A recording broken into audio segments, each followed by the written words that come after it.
السلام عليكم متتبعي قناه الاوفياء، نتمنى تكونوا احسن الاحوال يا ربي. نتوما غتشاهدوا لا فيديو لايك وابوني لاشين باش ديما توصلوا بالجديد. وفيديو اليوم هو على هذا الملقب بالرضا والتشنويه كما كتشوفوا في الصوره، اللي مهم كلشي كيقول عنه. راكم عارفين انه مهم، فيه الهرمونات الانوثيه بزايد وكذا، ومعروف انه تيلبس الذهب وكذا، وهذه راه باين. اللي مهم في هذا الشيء هو انه خطب هاد البنوته هذه اخت عماد بشيري، راكم كتعرفوه كاملين.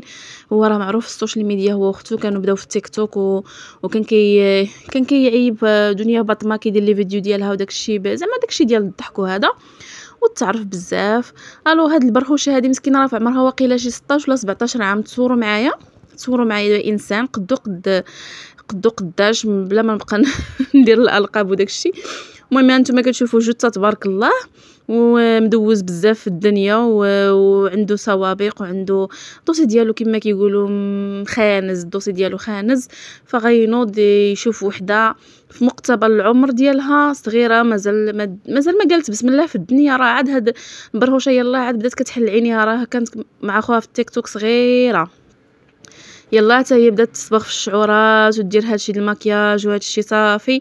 والمشكله في هادشي ان امها مشجعاها، والمشكله في هادشي ان امها وافقت على الخطوبه. تصوروا معايا الام بنتها الوحيده عندها بنت وولد غتعطي بنتها الانسان اللي انتما كتشوفوا كبير عليها وعنده علاقات مع الناس اللي في شكل، وعنده شوفوا حتى كسميتو حتى اعداء، عنده اعداء.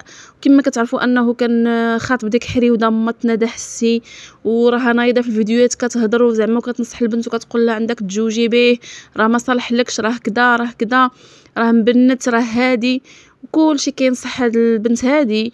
ولكن انا شوفوا انا في نظري انا ما يمكنش البنت والام يضحيو بهذا الشيء هذا كامل ويتزوجوا هذا، لانني كنقول انه مجرد فيلم مفبرك.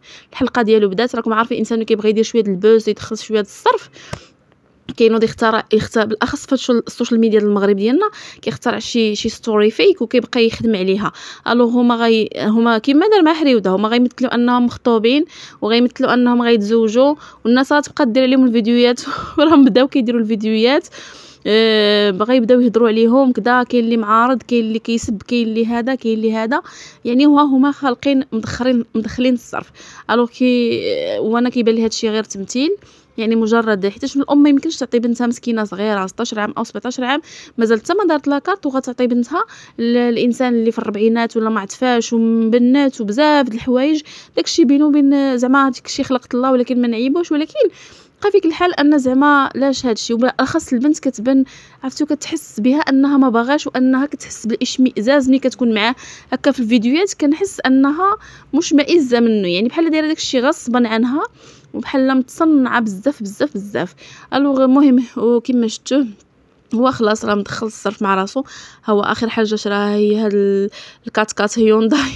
المهم انا صراحه ما يعجبنيش نشجع بحال هاد الشيء، لان ما يمكنش انسان بحال هكا يتزوج بنت مسكينه يعني صغيره وما عارفاش، ومازال هي تكبر وتقدر تندم على هاد الشيء، لان راه في سن المراهقه وما عارفاش، والفلوس كيعميو فعلا، يقدر مطمعهم، يقدر دايرين فيلم، المهم ولكن راه غتندم على هاد الشيء، وهاد الشيء اللي كاين. وتسناونا.